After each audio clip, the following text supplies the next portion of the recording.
Berpikir itu sederhana. Ia hanya butuh waktu dalam sekejap. Tentu saja ada hal-hal yang terjadi di belakang itu. Terdapat 7 sumber yang mempengaruhi bagaimana kekuatan berpikir seseorang. 7 sumber itu memberi proses yang kuat. 7 sumber itu memberi kekuatan luar biasa pada proses berpikir. 7 sumber itu menjadi referensi bagi akal yang digunakan setiap orang.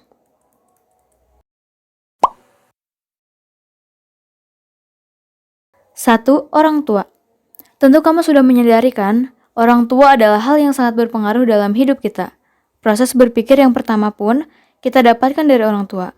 Ratu Elizabeth II berkata, "Aku belajar seperti proses belajar yang kera," yaitu dengan menyaksikan kedua orang tua dan meniru mereka. Sejak kita dilahirkan, kita banyak meniru orang tua, orang paling penting dalam membentuk proses berpikir. Kedua, keluarga. Setelah kita dilahirkan, orang yang paling mungkin kita temui lebih dulu dan menemani setiap proses pertumbuhan kita, selain orang tua adalah keluarga. Entah itu kakak, kakek, nenek, paman, bibi, dan lain-lain. Saat kecil kita juga meniru apa yang dilakukan oleh mereka. Dari mereka, akal menangkap informasi baru dan akan menggabungkannya dengan sebuah informasi yang sudah ada. Dengan demikian, proses pembentukan kekuatan pikiran menjadi semakin kuat. Ketiga, masyarakat. Akal terus mengikat informasi yang akan didapat dari luar dan disatukan dengan sebuah informasi yang telah tersimpan di dalam alam bawah sadar. Dengan begitu, proses pembentukan pikiran semakin kuat. 4. Sekolah.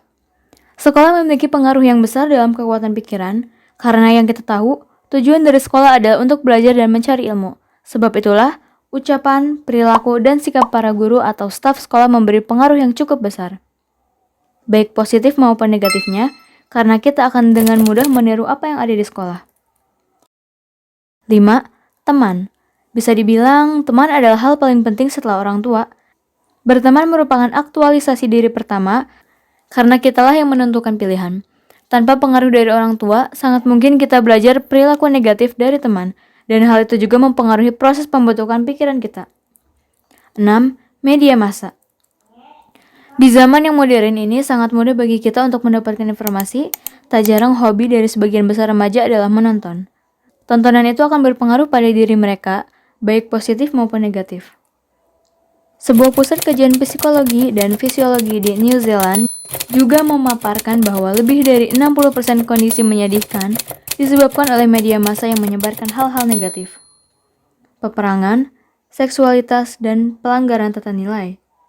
Berapa banyak remaja yang mewajarkan penyimpangan norma yang dilakukan akibat sering melihatnya di film ataupun acara televisi. Pengaruh berbahaya ini ikut mempengaruhi pembentukan pikiran seseorang menjadi semakin dalam. 7. Diri sendiri. Sekian sumber eksternal turut memperkuat terbentuknya pikiran. Pikiran itu kemudian membentuk keyakinan dan juga prinsip yang kuat. Selanjutnya kita bisa menambahkan sebuah sikap baru yang positif maupun negatif. Akal tersebut akan menggabungkan dari sikap baru itu dengan data-data sebelumnya sehingga proses pembentukan sikap baru tersebut semakin memperkuat dan memperdalam pola pikir. Dengan demikian kita dapat beradaptasi dengan dunia luar. Kemampuan inilah yang menentukan kita sukses, gagal, sengsara, atau bahagia. Meskipun nampak sederhana dan juga lemah, pikiran itu lebih dalam dan juga lebih kuat daripada yang dibayangkan. Berpikir akan melahirkan ilmu pengetahuan, nilai, pemahaman, keyakinan, dan juga prinsip. Menjadi titik tolak bagi mimpi-mimpi yang menentukan tujuan dan arah mana yang akan kamu pilih.